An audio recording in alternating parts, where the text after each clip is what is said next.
President Trump's disdain for the press is so familiar by now that we almost take it for granted. Still, even by his own unusual standards, Trump's latest anti-media tirade stands out. Adam Riley has more.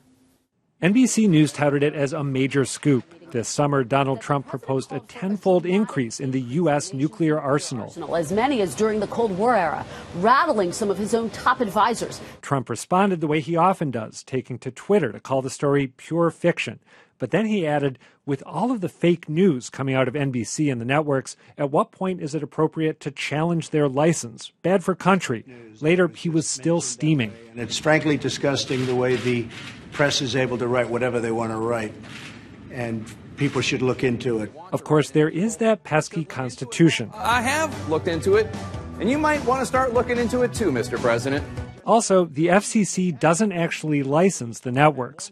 But one press advocate thinks Trump's threat was itself a First Amendment violation, and a Republican senator says it might have violated Trump's oath of office. Yesterday, Trump's chief of staff tried to take the temperature down a bit. It is astounding to me how much is misreported. Still, if nothing else, the episode suggests how far the president would like to go if he could. It was interesting to me about General John Kelly jumping on that, too, because he was really infuriated that he had a off-the-record conversation with White House correspondents about 6 or 7 weeks ago, about 10 of them, and it got out, I mean, because he had apparently said some things about Trump in that meeting. So he was sort of jumping on Trump's bandwagon. But I agree with Adam that the whole threat, and by the way, let's face it, Trump does not know that networks don't have licenses. Right. He didn't know that. No. Otherwise, he doesn't know how it works. So, I mean, it just speaks to his ignorance on the whole subject. But it is frightening, and we get so inured to all the ridiculous and ludicrous things he says that didn't necessarily jump off the page. Well, his ignorance gives him a bit of a pass among his supporters, too. I mean, I think people who really like Trump are willing to give him a pass on a lot of outrageous things he says and think, oh, he's just creating a little fire over here so he can do something over here. But at a certain point, you have to decide that you're going to take him for his word, and you're going to either, again, you're right, he didn't know how government functions, but the idea that he's willing to assert from an official perch that some government action should be taken against the press is worthy of note. It's not just saying fake news. It's another level. It's an outrage is what it is. When he comes up and say that, and he's attacking the press, essentially saying, how can we stop this whole process where journalists can write whatever they want to write? Well, that is the First Amendment, and you go back to Jefferson's famous line that if I had to choose between a government without newspapers or newspapers without a government, I would choose the latter. And that's, I think, something that Trump needs to be reminded of, is that we're a democracy that's built on First Amendment freedoms, and the idea that somehow people in authority can muffle that, and that's something we ought to do. That is an outrage. And, we do want to roll our eyes and say this is Trump being Trump, but I think at some point we've got to say we've got to stop rolling our eyes. I applaud Ben Sasse for raising the question about whether he's not violating the oath by attacking the First Amendment. Well, I think it's outrageous. I absolutely agree. But on the other hand, I have to tell you, I'm kind of letting a lot of this roll off my back because Trump says a lot of things, and he rarely follows it up with any action.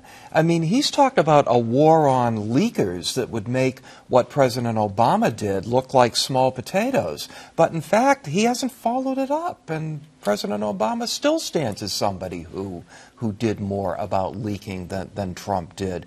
In terms of this, we'll see if he follows it up. I'll bet he doesn't.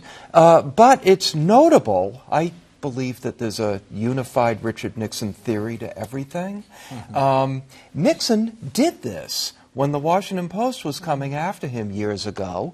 The Nixon administration challenged 2 of the Washington Post TV licenses that they had down in Florida, I believe. And that's a real chilling approach to speech. Now, Trump is threatening to do something like that. I'll bet he never does it. Yeah, it's sort of beside. We discussed that. We thought, well, it's still worthy since the threat felt, The threat itself is worth noting as intimidating and outrageous. but I'll bet he doesn't follow it up. It doesn't matter whether he follows it up or not. What matters is that he made the threat. And what matters is that people need to understand that in countries around the world that we chastise hugely, the first thing that they take over is the media. Not the last thing, the first thing. That's before the army. That's before everything else is the media.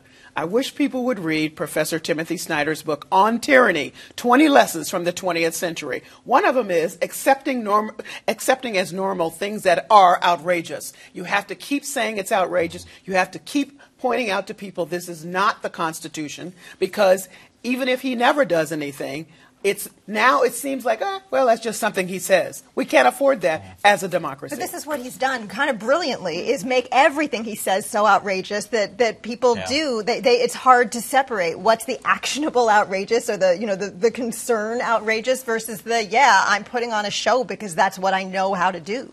Can I say one comment about John Kelly coming out, too, and that in a very unusual situation to say I haven't been fired yet there. But for him to come out and say that, say to the reporters there that some of their reporting had, I think he said, misrepresented the situation. That's different from saying you got it wrong. Right. And he never did say that story was wrong, either the moron story or the 10 times increase in the nuclear. No, he was mad that the off-the-record briefing got made public in certain quarters, and that was really what his beef was about. Yes. And he's right to be mad if they had both sides understood what off-the-record meant. But there was probably somebody else from the administration in that room. I don't think there was.